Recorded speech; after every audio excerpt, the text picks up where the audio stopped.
Pues, buenos días a todos y a todas. Nuevamente, gracias por estar aquí. También agradezco, está con nosotros, nos está acompañando Oliver Freud. Él es el director del Centro de Estudios Surco, en Oaxaca, y le agradezco porque él nos está ayudando con la transmisión vía Facebook Live. También nos acompaña Joe Bryan, y por supuesto a su compañero, ustedes ya lo conocen, Gilberto, que va a ser el moderador de esta charla. ¿Sí? Y pues agradecemos también a la Facultad de Economía por habernos facilitado este auditorio y pues también a la Facultad de Derecho, ¿sí? Por darnos la posibilidad de seguir dialogando en este tipo de temas y también a la disponibilidad nuevamente de Joe. Gracias, Joe, por esta posibilidad. Y Oliver también está por ahí, creo que va a acompañarnos Ray para cualquier problema que pudiera surgir en la transmisión vía Facebook Live. Y algunos estudiantes de Seuxitza creo que también nos van a acompañar vía Facebook Live, ¿sí? Pues muchísimas gracias por todo y le paso el micrófono a Gilberto. Bueno, pues muy buenos días a todos los aquí presentes. En este caso mi nombre es Gilberto Mejía y pues sin mayor preámbulo damos paso a que iniciemos con esta misma conferencia. Entonces, adelante, doctor Bryan. Buenos días a todos y a todas que están escuchando. Les pido disculpas por estar con ustedes virtualmente y no de manera presencial, pero eso quedará por otro día. Antes que nada, quería agradecer a la doctora Socorro Apresa por su invitación y también a Surco y a Oliver Freud por las pláticas y conversaciones que han nutrido mucho el contenido de mi ponencia de hoy. Lo que voy a hacer es dar una pequeña charla brevísima y para dejar más espacio para preguntas, para platicar y conversar un poco sobre la temática. Así que voy a iniciar con unas diapositivas nada más y compartiendo mi pantalla.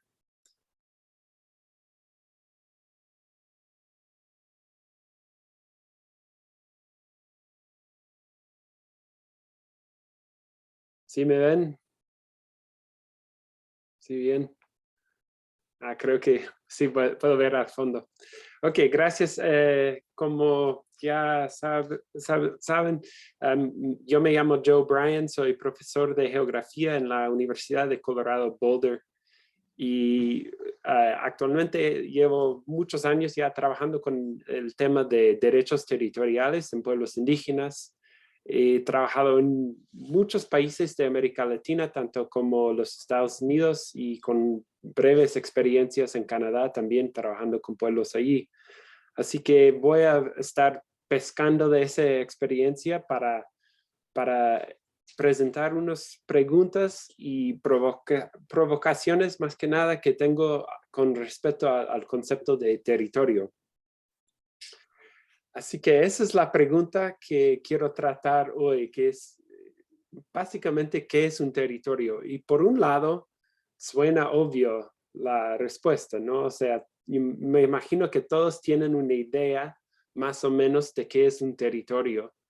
Y sobre todo si lo aplicamos a los pueblos indígenas, podemos ya ir elaborando los criterios que usan formalmente para identificar el territorio como un derecho más que nada de los pueblos indígenas. Y yo creo que vale la pena porque disculpa si les estoy diciendo algo que ya saben muy de cerca, pero creo que vale la pena revisar un poco estos criterios porque son importantes para tomar en cuenta para la temática.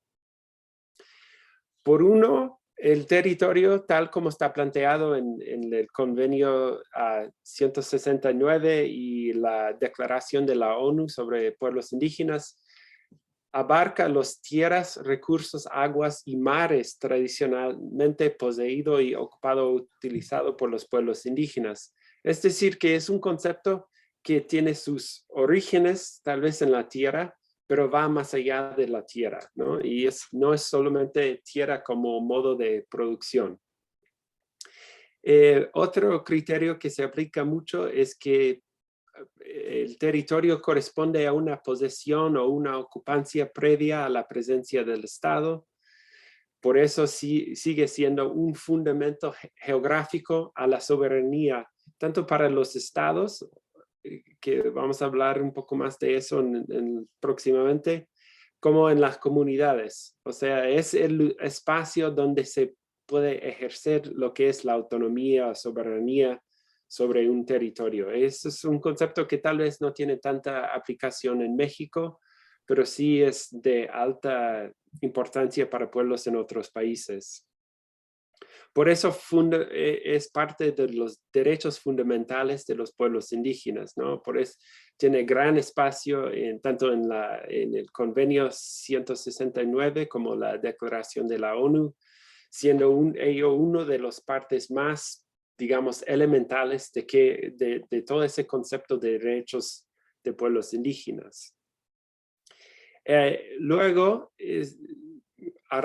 muy a raíz de esas declaraciones y de la jurisprudencia internacional, se ha vuelto un objeto de reconocimiento. Es decir, para identificar un pueblo indígena en términos legales o jurídicos, tiene que tener un espacio, un territorio que les corresponde. Y eso también refuerza una lema que ya no se escucha tanto como antes, pero donde decían muchos, inclusive en los movimientos indígenas, que un indígena sin territorio ya no es indígena, ¿no? O sea, es para subrayar la parte fundamental aquí.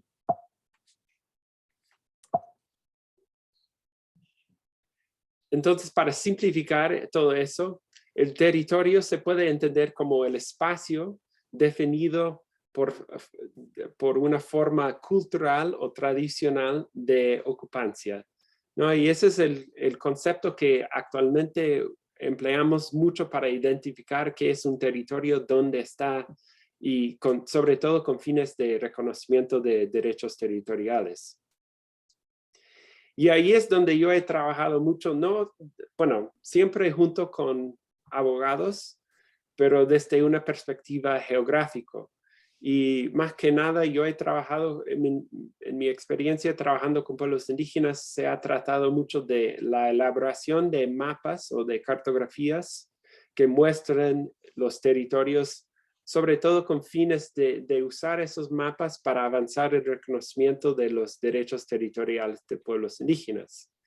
Y acá en la pantalla les comparto una serie de 3 mapas. Todos corresponden a la misma comunidad. La comunidad de Awestingni es una comunidad mayagna ubicada en el estado de Nicaragua, que ganó una sentencia muy conocida en 2001 de la Corte Interamericana de Derechos Humanos. Y me imagino que sí han tratado un poco de ese caso en sus clases, o si no lo han tratado, lo van a revisar próximamente, porque es de alta importancia en el ámbito jurídico para identificar los derechos territoriales de los pueblos indígenas.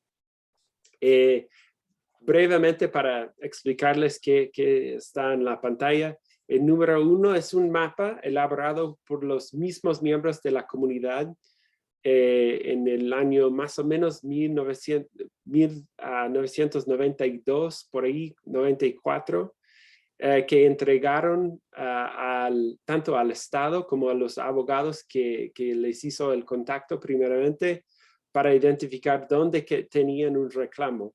Porque en ese entonces estaban ya en una mesa de negociación con una compañía maderera que quería explotar la madera en su territorio, y justamente estaban ya buscando una forma de realizar esa explotación de madera junto con la comunidad, o sea, respetando los derechos de la comunidad al territorio.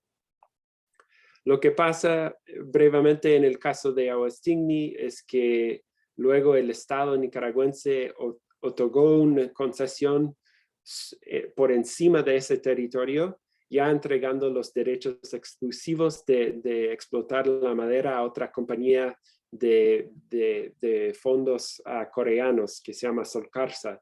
Y eso es lo que se ve en el mapa número 3, que es uno de los mapas que presentaron delante de la Corte Interamericana de Derechos Humanos como documentando más o menos los derechos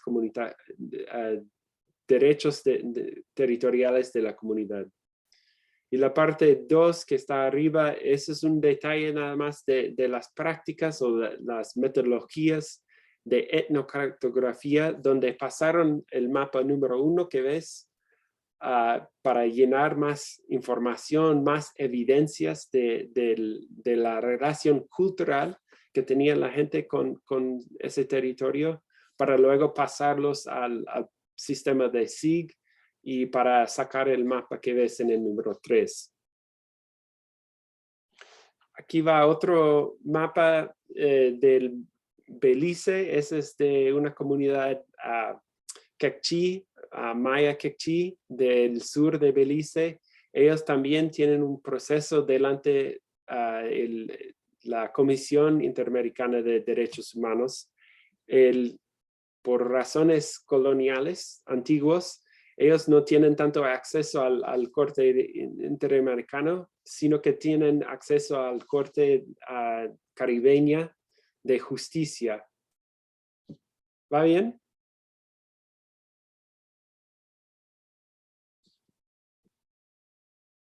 Justamente. Joe se desconectó hace como 3 minutos, cuando estabas con la definición de territorio y estabas planteando el caso de Westin. Ay. Lo siento, Joe. Es que No, está bien. no es tan bueno. No me di cuenta. ¿No? ¿Quieres que regreso al diapositiva anterior?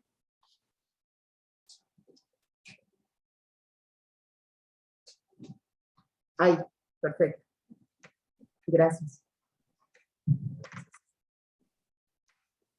Bueno, no sé exactamente dónde se cortó, pero más o menos aquí estuve diciendo que donde mi trabajo ha sido concentrado en su mayoría ha sido con la elaboración y más bien con el papel de la cartografía en el reconocimiento de los derechos territoriales de los pueblos indígenas.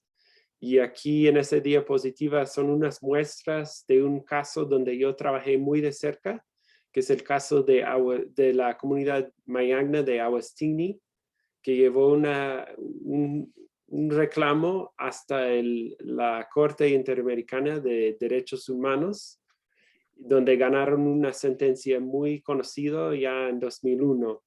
Y podemos hablar más de eso si ya tienen antecedentes sobre ese caso o si ya lo han tratado en su curso, o si no, también puedo ir llenando más detalles en la plática después de la charla. Entonces,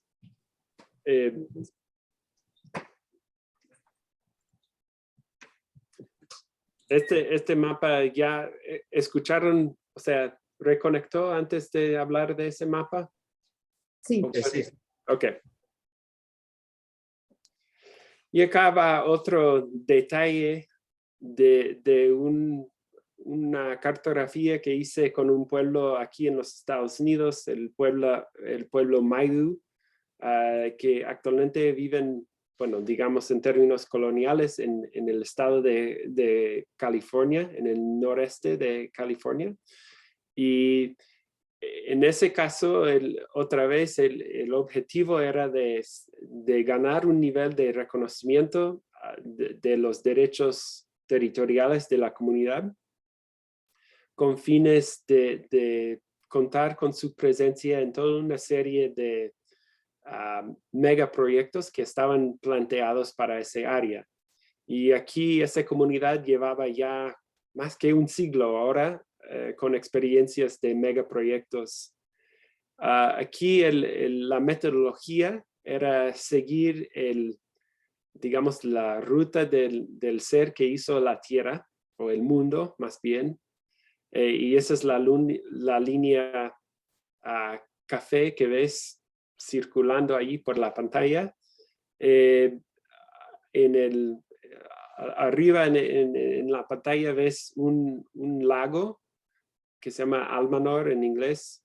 Y ese lago es producto de una represa que inundó todo un prado grande donde antes el pueblo Maidu tenía un pueblo bastante grande, hasta el más grande de esa zona, que fue totalmente inundado por la represa con fines de crear un sistema de riego para California, ¿no? Y esas aguas se van al Valle Central de California, reconocido por lo menos en México porque es el destino final de muchos migrantes donde trabajan en la agricultura. Así para hacer esas conexiones es un poco lo que se ve aquí.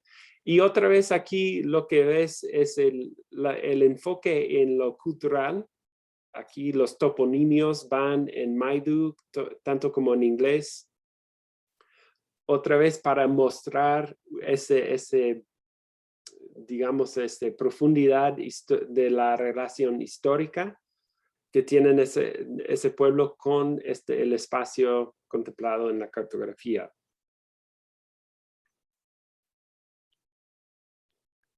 Entonces, esos mapas han sido muy útiles, pero dan raíz o espacio a toda una serie de dilemas o problemas que no tanto se habla dentro de los procesos jurídicos, pero sí son procesos difíciles dentro de las mismas comunidades. Por uno, es que el concepto de territorio que se ve documentado en esas cartografías es un concepto que viene muy de criterios jurídicos, tanto establecidos por el convenio de la OIT como la Declaración de las Naciones Unidas y cada vez más por la jurisprudencia que viene de la Corte Interamericana, donde para tener un territorio indígena se concibe como un espacio ya delimitado o con posibilidades de delimitarse, sobre todo por diferencias étnicas o culturales. Estos territorios casi siempre se ubican en áreas rurales o en una frontera donde el Estado no tiene tanto presencia o dominación, ¿no? Por eso siempre el trabajo viene mucho en bosques, como en aguas ígneas. Se trata de parte oriental del país, en la costa Caribe. Hasta el caso que les acabo de enseñar de California pertenece a un lugar donde hay muy poca población, es bosque en su gran mayoría. Y eso también se ha nutrido a una interpretación que se nota cada vez más en la jurisprudencia de la Corte Interamericana, donde se interpreta el territorio como una forma de propiedad colectivo. Y eso tiene sus logros, ¿no? O sea, más que nada, el dilema siempre es que los pueblos indígenas si son reconocidos por el Estado, les reconoce de una forma donde ellos no tienen, o sea, no son dueños de nada. Si tienen un pedacito de tierra es porque es algo que les ha otorgado el Estado. Y esa idea va ampliando con esa idea de propiedad, ¿no? O sea, donde sí la comunidad son reconocidos como los dueños de los recursos y tierras identificados por ese territorio, pero muchas veces la parte política no entra ahí. O sea, los pueblos tienen derecho de manejar hasta comercializar o explotar los recursos que se encuentran en su territorio, pero más allá de eso, sus derechos quedan muy limitados. Y o sea, no quiero menospreciar la importancia de la jurisprudencia de la Corte Interamericana aquí, pero también quiero registrar que el territorio para los pueblos indígenas no es lo mismo que propiedad. Claro que hay un traslape en los conceptos, pero no son la misma cosa, y eso es uno de los dilemas que habría que contemplar un poco más. Y eso se nota sobre todo en lo que queda afuera de los conceptos jurídicos de territorio. Por ejemplo, en México, como en muchos países de América Latina, el subsuelo sigue siendo propiedad del Estado. Y eso, o sea, si por lo menos pensamos los territorios como vistos desde arriba para abajo, ¿no? Y esa es la visión cartográfica que tenemos de los territorios. Pero si giramos a unos, o sea, si tomamos otra perspectiva al territorio, el territorio debería de incluirse tanto el subsuelo como el aire, ¿no? La parte atmosférica que está arriba y alrededor de las comunidades. Y eso es donde se ha registrado un mayor número de conflictos, ¿no? Donde las comunidades indígenas que tienen ya reconocido su derecho territorial no tienen derecho al subsuelo.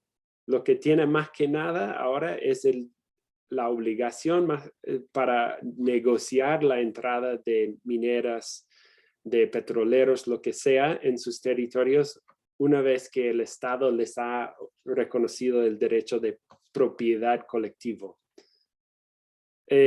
También otro ámbito donde ha trabajado la doctora Socorro Presa mucho es en ese concepto del espectro electromagnético, ¿no? Y ese se trata del aire, por ponerlo en palabras comunes, donde pasan los señales de radio, donde organiza la comunicación electrónica por celular, por internet, toda esa cuestión. Allí también hay una serie de preguntas allí, si eso corresponde también a las comunidades, si es parte del territorio, o si es ya un espacio controlado por el Estado, donde se organiza a través de concesiones, entregando derechos a entidades privadas y comunales, dependiendo del caso. Otro caso allí también que es importante, quizás tiene más importancia en los Estados Unidos, es por cuestiones de la contaminación del aire, ¿no? Y eso es un gran problema aquí en los Estados Unidos, en zonas donde hay minería, sobre todo de cielo abierto, que genera mucho polvo, por ejemplo, que contamina el aire que respiran en las mismas comunidades. Y allí también hay otra pregunta, si eso es una violación de los derechos territoriales o si es simplemente una cuestión de salud ambiental, ¿no? Y allí creo que lo que quiero subrayar allí es como el territorio tal como sí va siendo recortado y delimitado por criterios del Estado, o sea, por formas de gobernar y tanto como de organizar el comercio, más que nada. Ya pasando, ya casi terminando.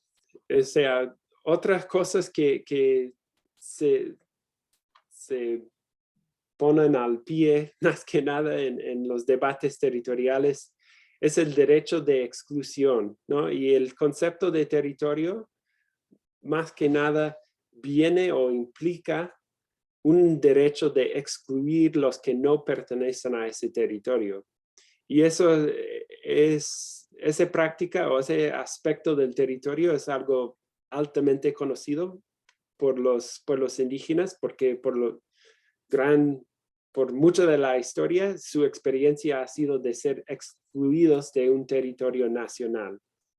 Y la lucha en las últimas décadas, sobre todo, pero ya con raíces muchos anteriores y profundos que eso, siempre ha sido para cómo incluirse en ese espacio, si es a través de un reconocimiento de propiedad colectiva o hasta territorios reconocidos jurídicamente, como venimos platicando.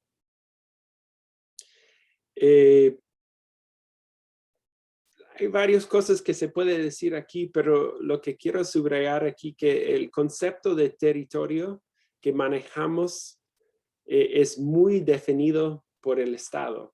Y eso es uno de los dilemas, ¿no? Donde el reconocimiento de los derechos territoriales, tal como sí, de cierta forma refuerza una visión colonialista del espacio.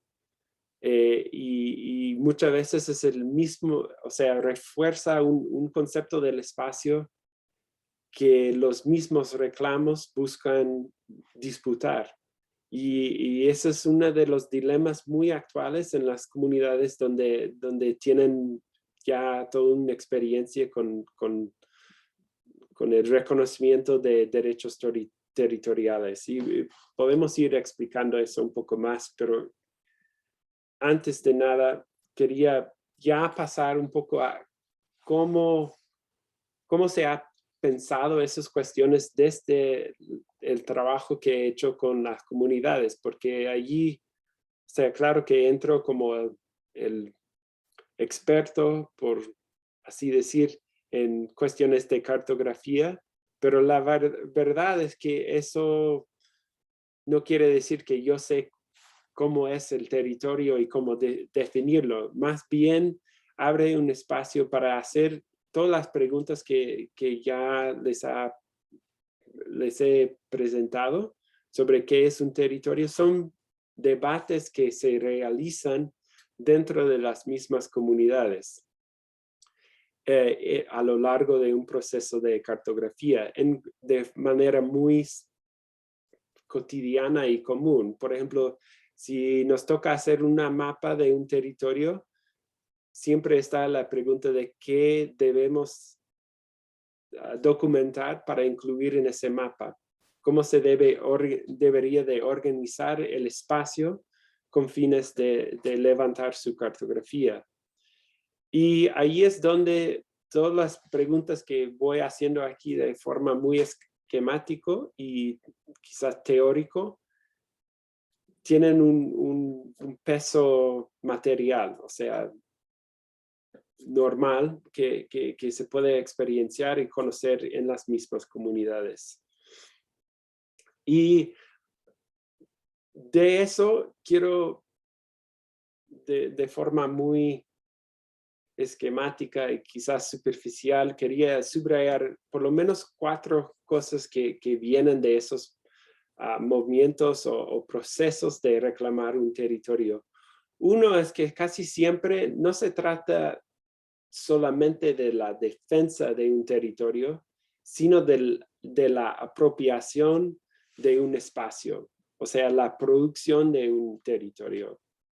Con eso quiere decir que cuando vamos a sacar la cartografía, por ejemplo, de un territorio, el territorio que aparece en la cartografía no existe previa a la cartografía. Y con eso no quiero decir que no hay gente que vive allí, sino que la cartografía va cambiando y modificando el concepto de territorio, sobre todo para llenar los criterios de reconocimiento jurídico. Y ahí es donde, o sea, por lo mucho que se ha servido el convenio 169 y la declaración de la ONU y toda esa jurisprudencia que existe, impone ciertos límites que hay que reconocer y sobre todo desde la perspectiva de las comunidades que ocupan estos territorios y que producen esos territorios. Por segundo, el territorio tal como sí busca de cierta forma disputar el sistema de organización, o sea, los conceptos que usan para organizar el espacio estatal. Ahí es la definición clásico de territorio y su vínculo con soberanía, tanto como el capital, ¿no? Porque muchas veces los derechos o los reclamos territoriales nacen de una respuesta a una amenaza de despojo, de desposesión, ¿no? Por ejemplo, una compañía minería quiere hacer su mina ahí ya trabajando con una concesión Estado en tierras donde actualmente vive una comunidad. Y la comunidad, por cierta forma, está rechazando esa forma de organizar el mercado o la producción. También hay casos donde la comunidad, y eso tiene alta relevancia en México, donde la comunidad está buscando defender o formar un espacio común que no corresponde fácilmente a los conceptos de propiedad que usamos. Tercero, los procesos territoriales muchas veces van para la formación de identidades.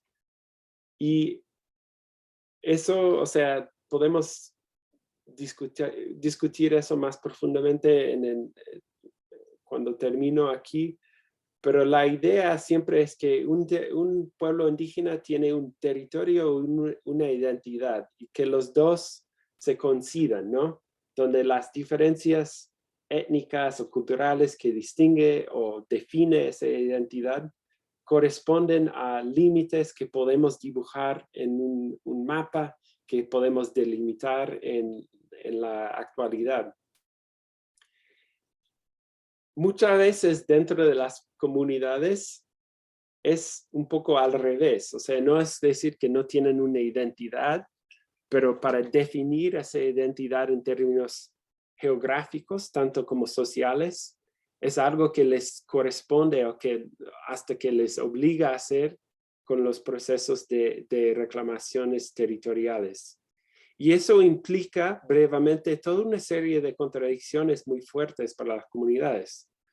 Muchas comunidades no son solamente de una etnicidad, ¿no? O sea, son multiétnicos y hasta estamos agotando ese concepto también ahí con eso, pero tienen toda una política de cómo incluir personas que vienen de afuera o personas y tratar de ese tema de la diferencia que de cierta forma entra en contradicción con la obligación de hacer ese vínculo entre identidad y fronteras o linderos demarcados que son fijos y absolutos.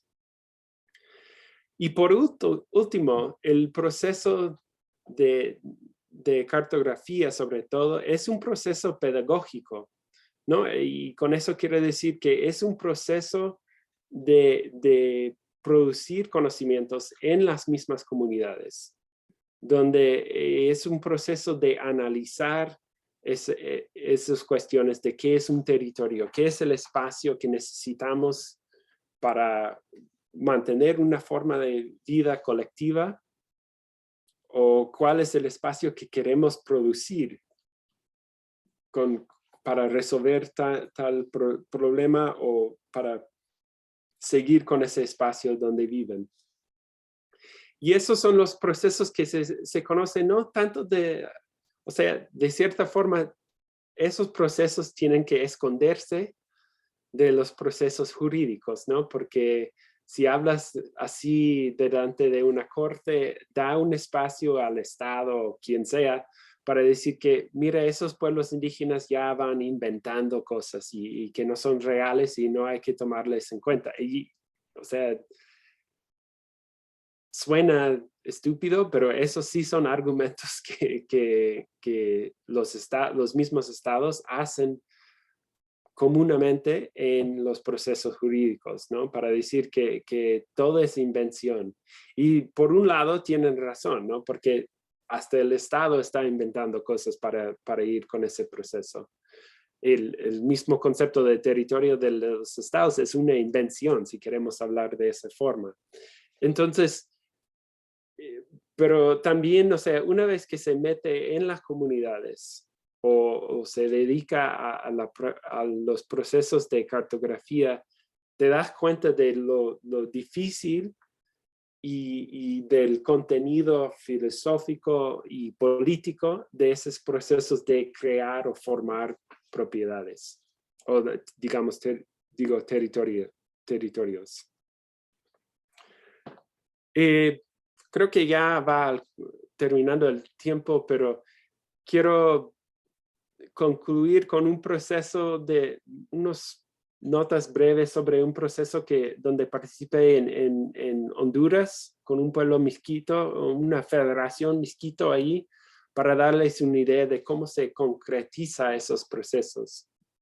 En ese caso, se trataba de un territorio conformado por, perdí el cuento ahora, pero más que 15 comunidades Miskitos. Y que su idea del reclamo no era de ir reclamando territorio comunidad por comunidad, como le esperaba el Estado, sino de pensar de manera de un bloque o de un territorio más amplio, multicomunal.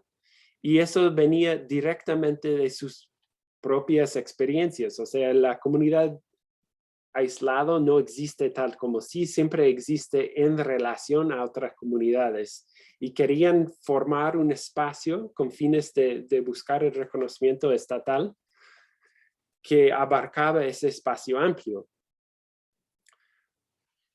Y para hacer eso, diseñamos juntos con las comunidades del territorio todo un proceso de caminar los linderos de ese espacio. Y eso es lo que estamos haciendo aquí en esta diapositiva donde la gente está caminando.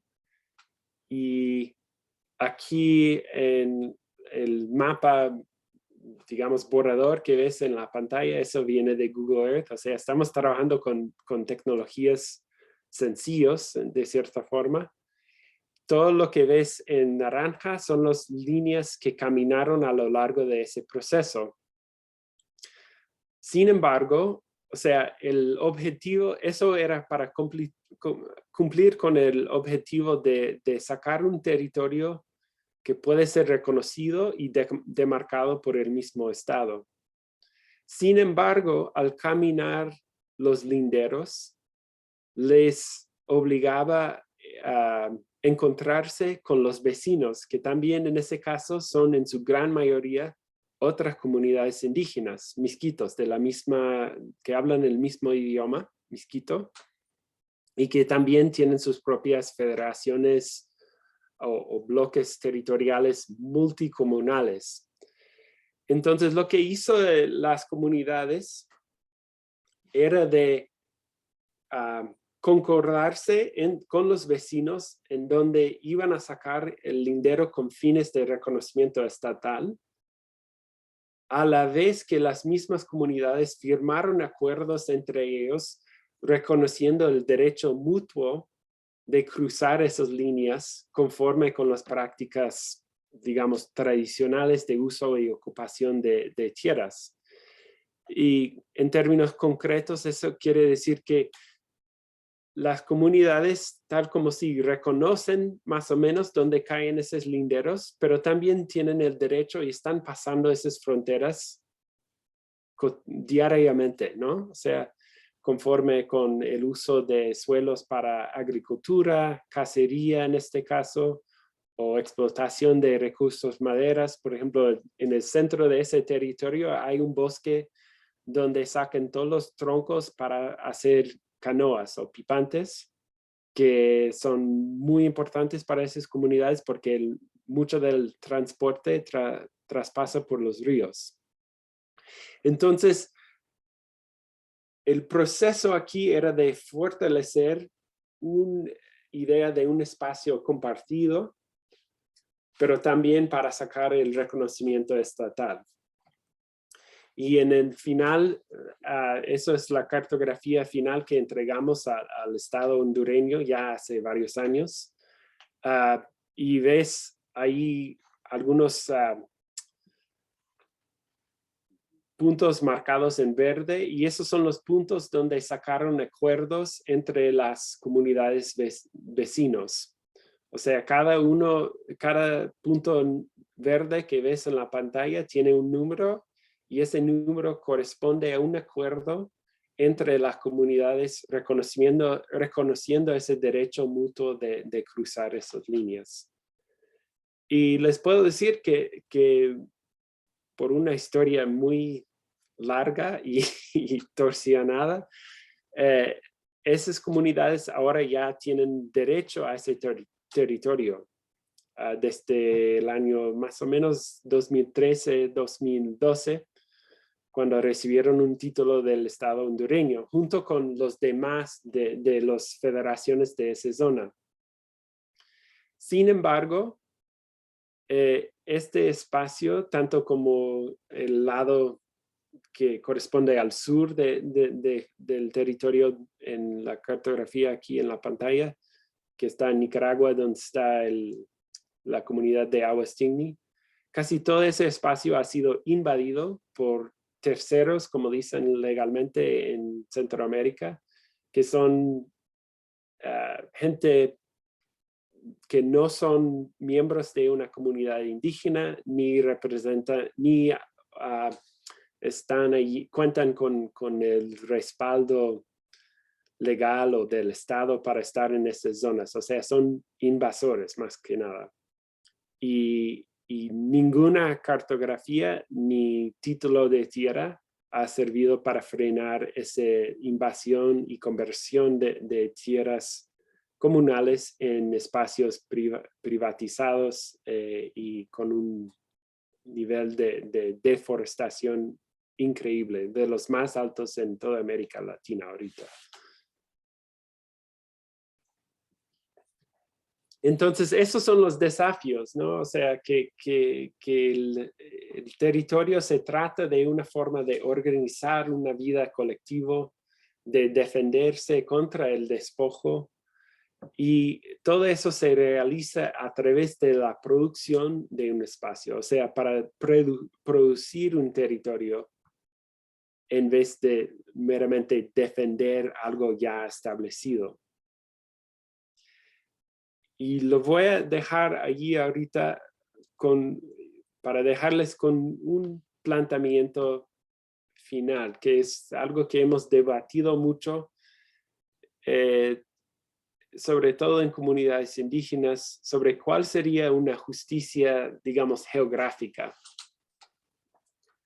Porque como ya ustedes saben, con la materia sobre pueblos indígenas, todo pueblo requiere un espacio, ¿no? O sea, los pueblos no existen sin espacio, siempre tienen un espacio, si lo llamamos territorio, mundo, lo que sea, confirma esa realidad. Y pensamos mucho que la justicia no es simplemente el reconocimiento de derechos territoriales, sino el derecho o la capacidad de producir espacios territoriales que son autogestionados, o sea, que corresponden a la forma de vivir que buscan fortalecer y crear las mismas comunidades.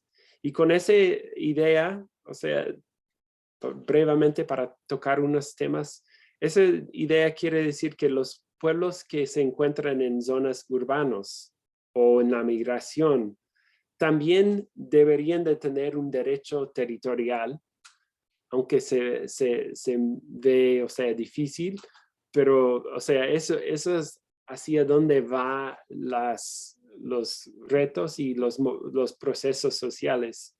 Lo bueno es que, sobre todo en América Latina, ya tienes muchos otros procesos sociales que ya están hablando de territorio, y allí hay un espacio para vincularse entre otras luchas. Por ejemplo, los movimientos feministas, sobre todo en Argentina, pero también en otras partes, ya hablan del cuerpo territorio como otra forma de expresar ese derecho que tienen los seres. O sea, existimos en el espacio, entonces hay que pensar en términos geográficos o territoriales cuando queremos plantear derechos humanos, sobre todo para todos. Y tienes también procesos sociales en muchas ciudades o zonas urbanas de América Latina, donde también ya están hablando de territorios también para realizar o organizar un espacio colectivo con varias dimensiones. O sea, que obviamente toca cuestiones de posesión o ser dueños de lo que del espacio donde viven, pero que también va pensando en esas cuestiones políticas. Y por último, también los ejemplos que antes le expresé sobre dimensionar un territorio que es volumétrico, o sea, tiene un volumen más que solo, en vez de solo una área horizontal, tiene un volumen vertical o en 3 dimensiones. Y ahí es donde están también las preguntas de derechos del subsuelo, del aire o del espectro electromagnético. Entonces allí les dejo. Voy a dejar de compartir la pantalla y abrir un espacio para cuestionarme, platicar como quieren ustedes. Gracias. No, al contrario, muchas gracias a usted, doctor. Bueno, justamente, gracias por la presentación. Ahora quisiera saber, ¿alguno de los presentes aquí en el auditorio tiene alguna pregunta con la que quiera iniciar? Sí, Ulises. Sí, de ser posible, no sé cómo prefieren que lo hagamos. Nos avise si escucha bien, doctor. Sí, de ser posible. Ahí. ¿Te puedes poner de tu forma para que te... Buenos días, doctor. ¿Se me escucha bien? Quítate. ¿Se puede esperar un poco más de tiempo? Sí, buenos días, doctor. ¿Me escucha bien? Más o menos. Bueno, mi duda es, ¿cómo debe conducirse el Estado con respecto a los territorios no delimitados geográficamente? Sí, Es un poco difícil precisar las palabras, así que tal vez Gilberto o Socorro, ¿puedes repetir la pregunta? Porque me imagino que los que están en Facebook también tienen dificultades en escuchar. Sí, por supuesto. Ahí nos escucha bien ahora sí, ¿verdad? Sí. Sí, justamente es para saber cómo es que el Estado o cuáles son las obligaciones estatales o cómo debe actuar pues las autoridades frente a los territorios que no están plenamente delimitados. Ya, ahí está el detalle, ¿no? O sea, como en todos los casos que acabo de platicar, el Estado no ha reconocido los derechos territoriales. O sea, los territorios indígenas no existen ni en la cartografía ni en la jurisprudencia de esos estados. Entonces, lo que tenemos hoy en día, y esa es la parte que no quiero menospreciar, es que gracias a los movimientos indígenas, a los procesos indígenas, hemos producido una forma de reconocer esos espacios, ¿no? Y por ejemplo, en Nicaragua ya llevan titulados unos 23 territorios indígenas y afrodescendientes. Y eso venía del proceso jurídico puntualizado por el caso de Awastingni. En otros casos, o sea, el empuje para reconocer los derechos ha venido desde los mismos políticas de reestructurar las políticas y economía de cada país. Y ahí el Banco Mundial, por ejemplo, ha sido un gran refuerzo, de cierta forma, para el reconocimiento de los derechos territoriales en pueblos afrodescendientes y en pueblos indígenas. Y eso se nota fuertemente, por ejemplo, en el caso de Colombia, pero también en Nicaragua y Honduras, donde el Banco Mundial ha cumplido indirectamente ha cumplido un papel muy importante en ambos casos. Y lo que busca allí, o sea, la política del banco es que la propiedad, si sea individual o colectivo, es elemental para la estructura de mercados, ¿no? O sea, no se puede tener un mercado en madera, lo que sea, sin identificar las propiedades.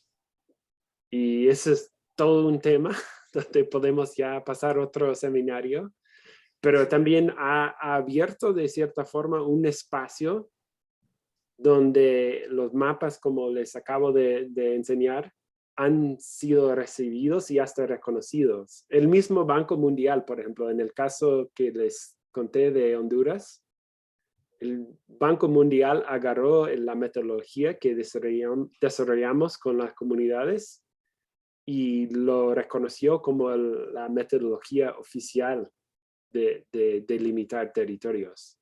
Por lo bueno y por lo malo, ¿no? Porque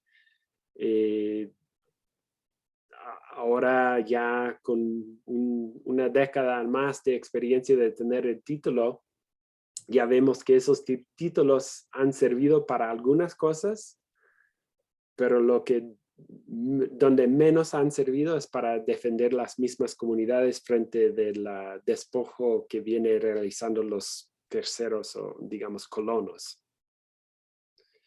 Entonces, para contestar la pregunta de forma más puntual, o sea, no hay obligación, o sea, los estados no tienen ninguna obligación para reconocer esos territorios.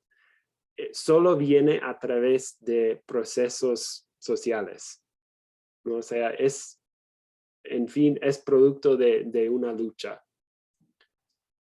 Siempre pensando que las luchas no siempre resultan en un cambio grande, estructural, sino que muchas veces o sea, sus resultados son bien ambiguos. Podemos hablar de la historia del mismo ejido en México, por ejemplo, para profundizar un poco ese tema.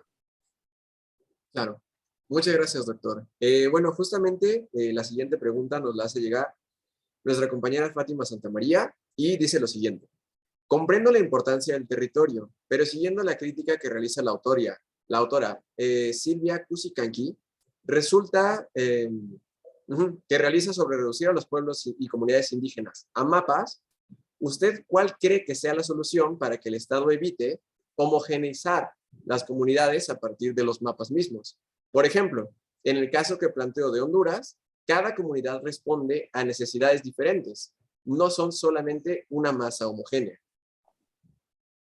No, es buena pregunta y antes que nada, Fátima, quiero reconocer la gran influencia que ha tenido los textos de Silvia Rivera Cusicanqui para mí en toda mi trayectoria, ¿no? Desde ya hace mucho tiempo, desde los años 90, cuando primeramente me encontré con sus textos. Y aporto mucho su idea de un mundo cheje o abarrigado, un poco como para pensar el espacio de otra forma. Sin embargo, lo que dices tiene mucha razón, ¿no? O sea, los cartografías, de cierta forma, buscan homogeneizar el espacio, ¿no? Porque buscan crear un espacio ordenado, con reglas, normas, donde sí se puede, o sea, al fondo pueden integrar los territorios indígenas dentro de un sistema, digamos, todavía gobernado por estados y todavía sometido a los procesos capitalistas, ¿no? Para ponerlo en palabras claves, ¿no? Y allí es donde, de cierta forma, hay una trampa territorial donde se han caído muchos procesos, ¿no? Donde piensan que sacar un territorio indígena es ir en contra de la homogeneización impuesto por el Estado.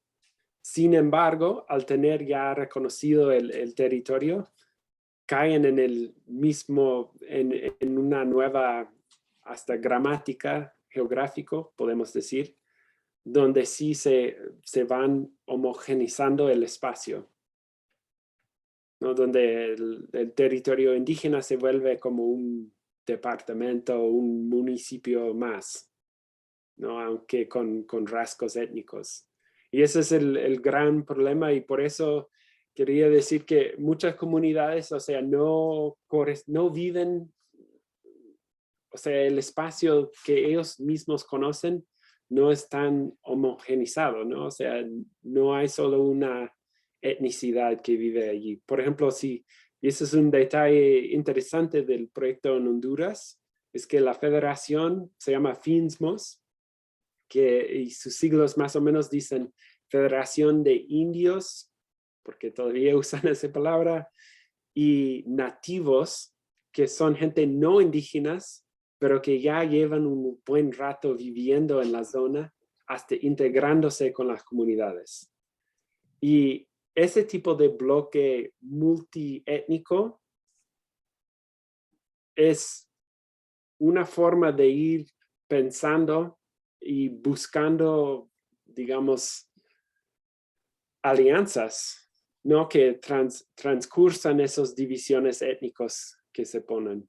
Para darle otro ejemplo, y eso es donde actualmente estoy pensando mucho en los espacios o digamos los territorios de radios, donde tienes un radio que está ubicada quizás, digamos, en una comunidad mixteca, pero donde su señal es escuchado por gente que hablan varios otros idiomas. Puede ser amuzco, o sea, puede ser varios otros idiomas, pero también tiene escuchantes que son afrodescendientes o, digamos, afromexicanos, tanto como mexicanos, o que es gente que no pertenecen ni a un grupo étnico en sus propios términos, pero sí se conforman parte de ese espacio conformado por los oyentes de radio.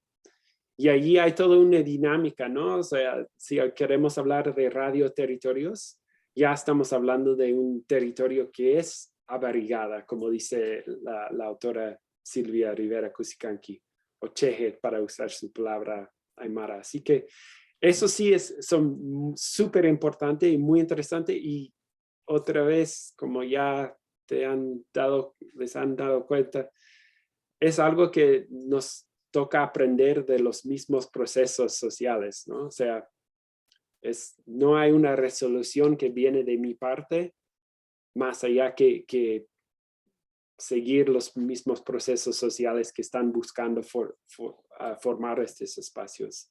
Y también para abrir la imaginación, para que no tenemos que pensar el espacio así en términos de homogenizar o armonizar esos varios espacios, sino que si el espacio es un lugar que está llena de contradicciones y de problemas que se entiende.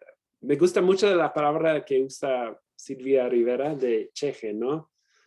Donde tienes una tela que tiene hilos que son blancos y son negros, y a cierta distancia se mira como un tela gris, pero al acercarte te das cuenta que son dos colores que no se resuelven la contradicción entre ellos.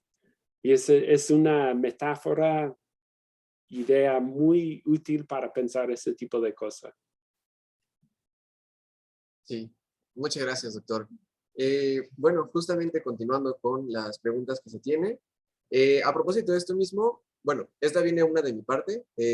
Quisiera saber, bueno, a lo largo de lo que nos mencionó en esta conferencia, pues un tema constante fue la presencia de proyectos extractivos dentro de los territorios de las comunidades indígenas. A propósito de esto, tanto la Comisión como la Corte Interamericana han mencionado la necesidad de llevar a cabo un estudio previo de impacto ambiental, pero últimamente también se ha desarrollado un estudio previo sobre el impacto social que puede tener. Entonces, en su opinión, ¿cuáles son los factores más relevantes en relación con el impacto social que puede tener un proyecto extractivo en el territorio de una comunidad indígena? Buena pregunta. Eso ya se puede hacer otro seminario completo. Mira, para contarle una historia.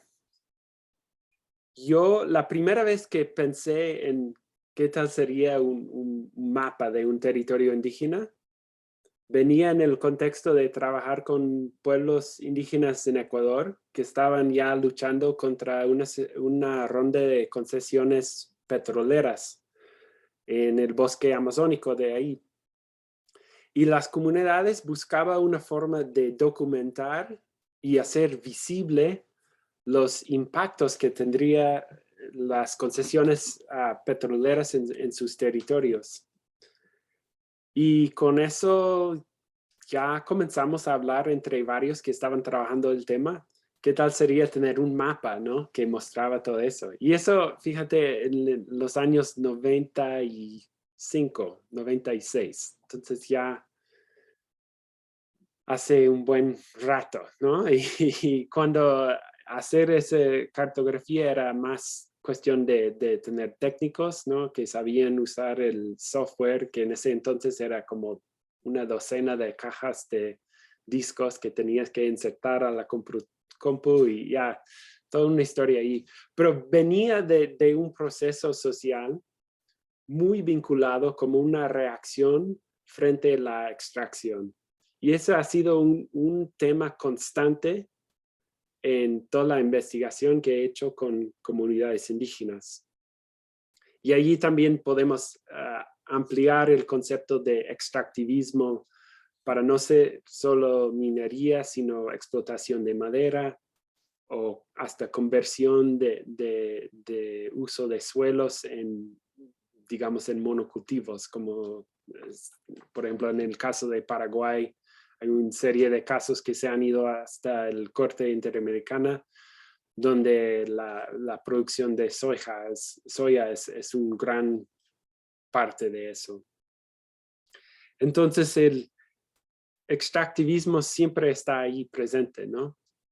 Y de cierta forma puedes ver las luchas territoriales de las últimas décadas como una cartografía de un modo de extractivismo que se encuentra cada vez más o sea, es cada vez más fundamental a las operaciones del capitalismo hoy en día. Por otro, con la ola de reconocimiento de derechos territoriales que abrió finales de los 90, en inglés, en geografía, hablan mucho de un giro territorial en la gobernanza en América Latina, que arrancó, sobre todo, uno de sus ejes principales se encuentra en Colombia, después de la proceso constituyente en 1990, donde reconocieron por primera vez los derechos de los pueblos indígenas y afrodescendientes a territorios, con una intervención muy consecuente, contundente del Banco Mundial, ¿no? Y eso, o sea, en los últimos 3 décadas, o sea, a lo largo de mi carrera, para ponerlo en términos personales, aunque no importa tanto, pero para darles una idea, se han titulado o reconocido más derechos indígenas, territoriales indígenas en América Latina que en cualquier otro momento de los últimos 50 años, podemos decir. Y hasta puede decir que toca regresar a la República de Indios, ¿no? de Bartolomé de las Casas para ver una ola tan amplia de reconocimiento de cierta forma de espacios indígenas. Muchas gracias, doctor. Justamente para... ¿Sí?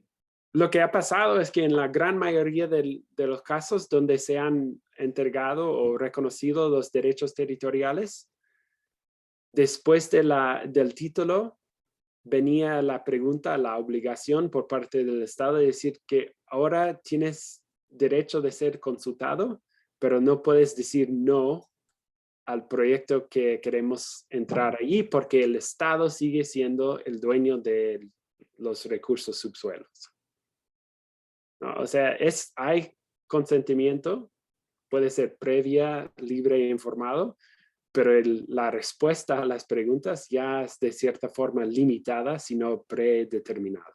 Y ese es el problema donde actualmente se encuentran muchas comunidades. Claro. Primero que nada, muchas gracias. Bueno, justamente en vista de que nos quedan pocos minutos para concluir, tenemos 3 preguntas adicionales, entonces, ¿le parece bien? La primera es de nuestra compañera Lesia Bringas, y ella dice, ¿a qué se debe que en algunas ocasiones los pueblos y comunidades indígenas sí se apropian de la noción de territorio impuesta por el Estado, y a veces no lo hacen? ¿Hay algún factor en específico que lo determine? ¿Quieres que hacemos una lista o que voy contestando pregunta por pregunta? Sí. Como usted me indique, como lo prefiera. Mira, sí hay ejemplos. O sea, por ejemplo, en Belice, donde llevo un par de años ya asesorando al proceso, a las comunidades mayas allí, se han apropiado de esa idea de que tienen derechos territoriales, pero también tienen la potestad, ya reconocido por el Corte de Justicia caribeña, que ellos mismos pueden diseñar y organizar ese espacio. Y ellos van trabajando en una metodología muy parecida a lo que les expliqué en Honduras, formando un sistema de propiedad comunal colectivo negociado y cartografiado por las mismas comunidades. Y eso o sea, es un logro, ¿no? O sea, fíjate que hace 30 años el Estado de Belice no reconocía el derecho ni la existencia de los pueblos maya. Y ahora está bajo orden de un corte que tienen que reconocer el sistema de ocupancia territorial que ellos mismos definan y organizan. Y no se puede descartar que eso es un gran logro, ¿no? Pero tampoco les resuelve todos los problemas y ese es el punto que quería subrayar. Claro. Muchas gracias. Siguiendo con la siguiente pregunta, nuestra compañera Abigail Salinas justamente cuestiona, siguiendo su idea de que el territorio forma la identidad de los pueblos y comunidades indígenas, ¿considera usted que el desplazamiento forzado de su territorio hace que pierdan su identidad? Buena pregunta y, o sea, una comunidad no pierde su identidad al ser despojado de su territorio, pero sí sufre un gran cambio, ¿no? Y sabemos perfectamente que el despojo en muchos casos ha sido pretexto para desaparecer una comunidad. Y sí lo ha pasado en varios casos, pero hay otros casos, ¿no? Donde una comunidad indígena se ha logrado reformar su identidad en otro espacio, ¿no? Y eso, o sea, hay todo un sinfín de historias que les puedo comentar ahí, pero pensamos un poco en el caso del Costa Caribe de Centroamérica, donde las poblaciones misquitos, por ejemplo, tienen una gran historia de integrar gente de afrodescendientes, que va desde la época colonial, cuando tenías gente esclavizado en el Caribe, huyéndose de las plantaciones y escapándose a la costa caribe de Nicaragua y Honduras, ¿no? Y formando parte y hasta transformando las mismas comunidades indígenas donde llegaron. Y eso es algo que se nota en casi todo el límite del Caribe, ¿no? O sea, estamos hablando de la límite histórica de la plantación, hasta en México mismo hay casos, ¿no? Por ejemplo, en la sierra en Veracruz y casos muy importantes, la Costa Chica en Guerrero y Oaxaca también. Entonces, ahí se trata de un despojo o una desposesión o un cambio de lugar donde sí han servido. Y ahí es donde quería subrayar que esa idea de producir un territorio es clave para entender y clave para la sobrevivencia hasta el futuro que quieren contemplar o ocupar las comunidades que llevan sus reclamos. Pero sí hay grandes desafíos, o sea, por ejemplo, ¿qué hacemos con pueblos que hoy en día se encuentran ya viviendo en un barrio o una colonia de la Ciudad de México o una ciudad cualquiera en América Latina? Eso sí es gran pregunta y ahí hay mucho trabajo que hacer. Muchas gracias, doctor. Siguiendo con la siguiente pregunta, nuestro compañero Óscar Alexander Hernández plantea: usted menciona que la cartografía sirve para delimitar el territorio de una manera visual, pero puede variar porque el territorio no solo es un espacio físico, sino que tiene más aspectos. Pero esto no puede ser peligroso ya que permite, aquí menciono literalmente, a los diablos blancos, como los llama Malcolm X, apropiarse de esas tierras al no haber una delimitación definitiva. Sí, ese es uno de los problemas o contradicciones, para volver a otro tema, ¿no? O sea, que si bien pensamos que el territorio es algo dinámico, que se hace, se deshace y se vuelve a hacer otra vez, y que ese es parte de un proceso, digamos, social, hasta comunitario, donde ellos mismos van reproduciendo el territorio. Que esa idea sí da cierto espacio donde pueden entrar cualquier diablo blanco, como decía, ¿no? Para socavar o quitar un espacio, ¿no? Y eso es una amenaza real, y es una de las cosas donde sí hay que enfrentar un poco más, ¿no? Porque, o sea, el problema viene más que nada cuando viene la obligación que si una comunidad quiere un territorio y si quiere un derecho territorial, ese territorio que tiene que ser fijo, tanto como si quieren gozar de los derechos que han sido reconocidos, tienen que permanecerse dentro de ese territorio y conformarse a las normas de reconocimiento. Y ahí es donde, por ejemplo, muchas comunidades han perdido territorio porque no cumplan con una idea extranjero o externo a la comunidad de lo que es la tradición, ¿no? Y eso es otra de las amenazas que presenta el reconocimiento. Entonces, o sea, esas son preguntas magníficas, ¿no? Muy buenas, muy importantes, que les da cuenta que no hay respuesta fácil a eso. Esos son los trabajos que nos toca hacer, tanto en nuestras investigaciones como en el trabajo con los mismos procesos sociales. Muchas gracias, doctor. Y bueno, ya la última pregunta, justamente para concluir, la plantea nuestra compañera Jimena Carrillo y dice: ¿considera que la implementación del derecho a la consulta dentro de esta materia puede disminuir los efectos negativos hacia las comunidades indígenas respecto a la violencia que sufren en sus derechos territoriales? ¿O el Estado podría usarla como justificación para la ejecución de sus proyectos?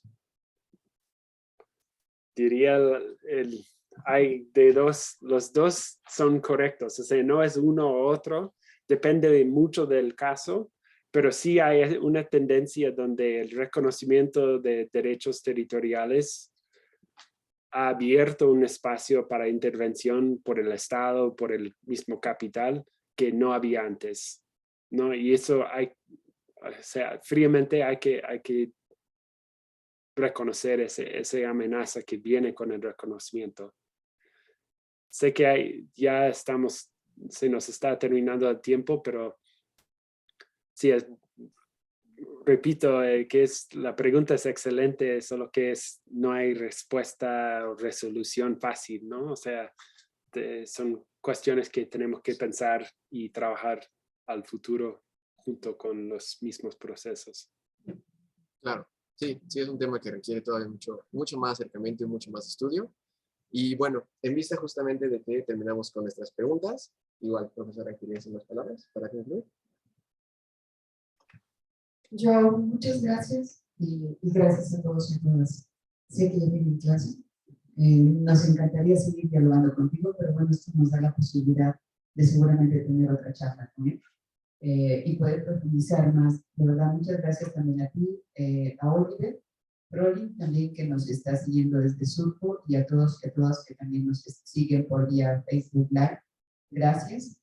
Y pues que tengan una linda mañana. Bueno, en tu caso creo que veo por ahí todavía, no sé si hay nieve, pero que la sigas pasando muy bien y pues un abrazo enorme y nuestro agradecimiento para ti. Gracias, Socorro, y muchas gracias por la invitación y espero conocerles de manera presencial algún día y para seguir esa plática. Y gracias también a Oliver y Surco, o sea, las conversaciones con Surco y con Kiado Cruz ahí también se han nutrido todo el contenido de esa ponencia que he hecho hoy. Así que muchos agradecidos. Hasta luego. Hasta luego. Lindo día.